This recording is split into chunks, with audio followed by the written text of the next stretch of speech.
5월 23일 새벽 예배를 하나님께 드리겠습니다. 오늘 우리에게 주신 하나님의 말씀 민수기 33장 50절에서 56절의 말씀입니다. 여리고 맞은편 요단 강가 모압 평지에서 여호와께서 모세에게 말씀하여 이르시되 이스라엘 자손에게 말하여 그들에게 이르라 너희가 요단강을 건너 가나안 땅에 들어가거든 그 땅의 원주민을 너희 앞에서 다 몰아내고 그 새긴 석상과 부어맞는 우상을 다 깨뜨리며 산당을 다 헐고 그 땅을 점령하여 거기 거주하라. 내가 그 땅을 너희 소유로 너희에게 주었음이라. 너희의 종족을 따라 그 땅을 제비 뽑아 나눌 것이니 수가 많으면 많은 기업을 주고 적으면 적은 기업을 주되 각기 제비 뽑은 대로 그 소유가 될 것인즉 너희 조상의 지파를 따라 기업을 받을 것이니라. 너희가 만일 그 땅의 원주민을 너희 앞에서 몰아내지 아니하며 너희가 남겨둔 자들이 너희의 눈이 가시와 너희의 옆구리에 찌르는 것이 되어 너희가 거주하는 땅에서 너희를 괴롭게 할 것이요 나는 그들에게 행하기로 생각한 것을 너희에게 행하리라. 아멘. 이스라엘의 백성들이 이제 광야의 삶의 막바지에 이르렀죠. 여리고 맞은편 요단 강가 모압 평지에서 하나님은 모세를 통하여서 이스라엘 백성들에게 어쩌면 마지막 당부의 말씀을 해주는 것처럼 그들에게 세 가지를 얘기합니다. 먼저는 우상을 몰아내라. 그리고 땅을 점령하여 거주하라. 또 땅을 분배하여 나누라 라고 하는 것이죠. 그 중에서 이 우상 숭배하는 원주민을 몰아내는 것이 매우 중요함을 보다 더 많은 부분에 있어서 그들에게 중요하게 메시지를 남기고 있죠. 이 하나님께서 이 가나안 땅 원주민을 몰아내라고 하신 이유에 대해서 우리가 크게 세 가지를 한번 생각해 보고 우리의 삶에 적용해 보면 좋겠습니다. 어쨌든 하나님께서 가나안에 있는 그 원주민을 몰아내라고 하신 이유는 그 땅의 주민들이 죄악이 가득 찼기 때문입니다. 이 하나님께서 일찍이 아브라함에게 약속하시면서 또 그 후손들에게 가나안 땅을 주시겠다라고 말씀하지 않았습니까? 그런데 그 기간을 잠시 보류하셨습니다. 그러면서 아브라함의 자손들이 이 다른 나라에 가서 객이되고 그러니까 이집트에서 잠시 머무는 시간이 있죠. 그런 다음에 다시 약속의 땅으로 들어갈 것인데 그 이유에 대해서 아직 가나안 땅의 죄악이 가득 차지 않았기 때문이다 라고 말씀하셨습니다. 더불어서 레위기 18장 24절과 25절에 보면은 이 하나님께서 가나안 땅을 주민들을 몰아내신 이유가 그들이 죄악이 이제 가득 찼기 때문이다 라고 말씀합니다.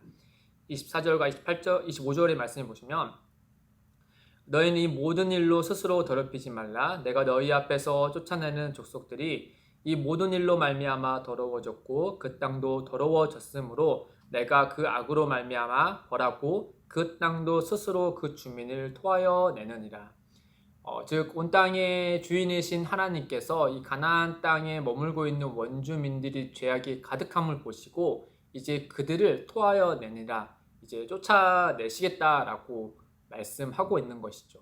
그래서 이스라엘 백성들을 들어서 그 땅의 원주민들을 이 죄악이 가득한 원주민들을 몰아내실 것이다 라고 말씀하는 겁니다. 그런 다음에 이제 하나님께서 그 죄악이 가득한 원주민을 몰아내신 두 번째와 세 번째 이유를 보면은 이 두 번째, 세 번째 이유는 이스라엘 백성들을 위한 것임을 우리가 알 수 있습니다. 그 중에 하나는 일종의 우리가 이사하기 전에 그 집을 깨끗하게 청소하지 않습니까? 더불어서 어떤 새로운 건물을 건축하기에 앞서서 그 폐기물들을 다 처리하고 또 우리가 농사를 지을 때를 보면 먼저 논밭을 개간한 다음에 그 안에 있는 불순물들을 다 제거하는 것이죠. 이와 같이 폐기물과 또 불순물을 제거하는 이유는 이제 새로운 것을 심기 위함이지 않습니까? 그런 것처럼 하나님은 이 죄악이 가득한 원주민들을 다 제거함으로 인하여서 이스라엘 백성들에게 어쩌면 한편은 소위 쾌적하고 또 정결한 땅을 그들에게 주시고자 이와 같은 일을 하셨다라고 하는 것이죠. 그리고 마지막은 이 우상 숭배에 너무나도 취약한 이스라엘 백성들을 이용하여서 이 사전의 유혹을 제거하기 위함입니다. 우리가 아시다시피 이스라엘 백성들이 광야 40년의 생활을 지내면서 하나님 앞에 얼마나 많은 죄악을 지었습니까? 그 중에서 대표적으로 두 가지가 너무나도 하나님의 진노를 일으켰죠. 첫 번째는 1세대가 금송아지를 우상 숭배하지 않았습니까? 또 2세대는 어떠했습니까? 우리가 바알불의 사건을 통하여서 우상 숭배에 너무나도 취약한 이스라엘 백성들의 그 민낯이 다 보여줬죠. 따라서 하나님은 늘 이렇게 우상 숭배와 죄와 이 죄에 취약한 이스라엘 백성들의 그런 상태를 잘 아셨기 때문에 이에 대해서 미리 엄히 경고하여서 그 땅의 원주민들 그 우상을 그리고 그 산당을 다 몰아내고 파괴해라 라고 말씀하고 있는 것이죠. 그렇지 않을 시에 하나님은 그들에게 동일하게 그 죄값을 물을 것이다 라고 말씀하고 있는 겁니다. 이 55절과 56절에 보시면 이 하나님께서 이 원주민을 몰아내는 것이 얼마나 중요하다는 것을 그들에게 이와 같이 상기시켜 말씀해 주는 것을 알 수 있습니다. 55절과 56절을 보시면 너희가 만일 그 땅의 원주민을 너희 앞에서 몰아내지 아니하면 너희가 남겨둔 자들이 너희의 눈에 가시와 너희의 옆구리에 찌르는 것이 되어 너희가 거주하는 땅에서 너희를 괴롭게 할 것이요 나는 그들에게 행하기로 생각한 것을 너희에게 행하리라. 그러니까 하나님의 말씀대로 이것들을 하지 않으면 너희에게 이 눈에 가시와 옆구리에 찌르는 것이 되어서 너희를 괴롭힐 뿐만 아니라 결국에는 그 죄악이 가득함을 인하여서 가나안 원주민들이 쫓겨난 것처럼 하나님께서 너희에게 그와 같이 행할 것이다 라고 엄하게 그들에게 경고한 것이죠. 따라서 이스라엘 백성들은 가나안 땅에 들어가면서 하나님의 말씀대로 이 우상숭배와 죄악에 가득한 원주민들을 다 몰아내고 우상숭배와 또 산당을 다 파괴해야 했습니다. 전쟁 중에 적군을 용납하면 아군과 우리의 백성이 위험에 처할 수 있기 마련이겠죠. 또한 우리 몸에 암세포가 있는 것을 그대로 내버려 두며 우리 온몸을 잠식하는 것이 아니겠습니까? 따라서 이스라엘 백성들은 이와 같은 일을 반드시 해야 했습니다. 마찬가지로 오늘 사는 성도에게도 이 말씀은 동일하게 적용할 수 있는 것이죠. 우리 안에 있는 이 작은 죄라도 우리가 용납해서는 안 된다라는 점을 우리는 이 말씀을 통하여서 우리 스스로에게 되돌아봐야 합니다. 죄는 자신의 쓸모를 항상 우리에게 어필하죠.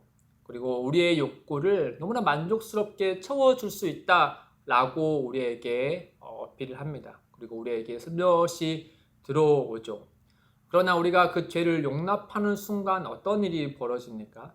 어느새 죄는 우리에게 주인 노릇을 하면서 우리의 족쇄를 매서 우리를 종으로 삼아 버리게 되죠.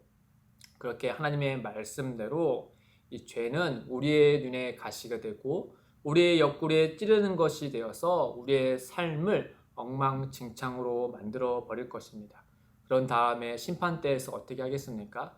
우리에게 그 책임을 묻도록 우리를 내팽개 쳐 버리겠죠.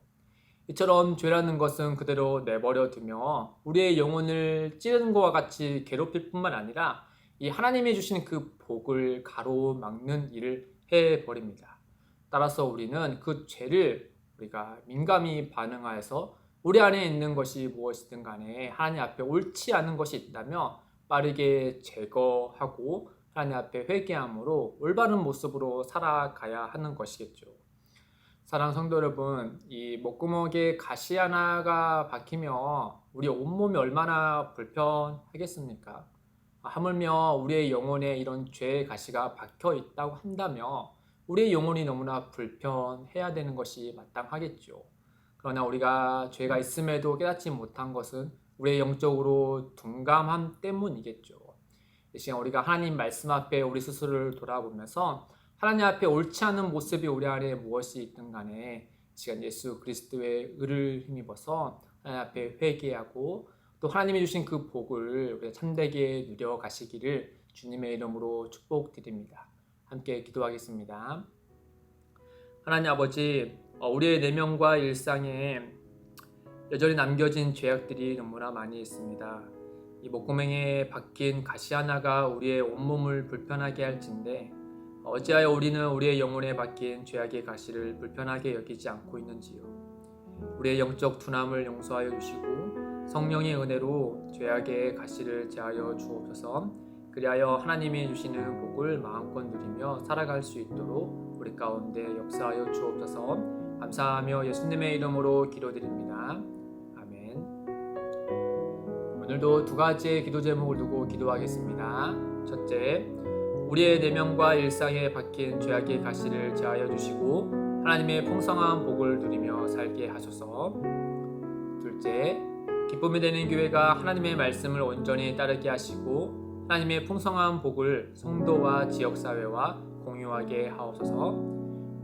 이를 위해 함께 기도하며 나아가겠습니다.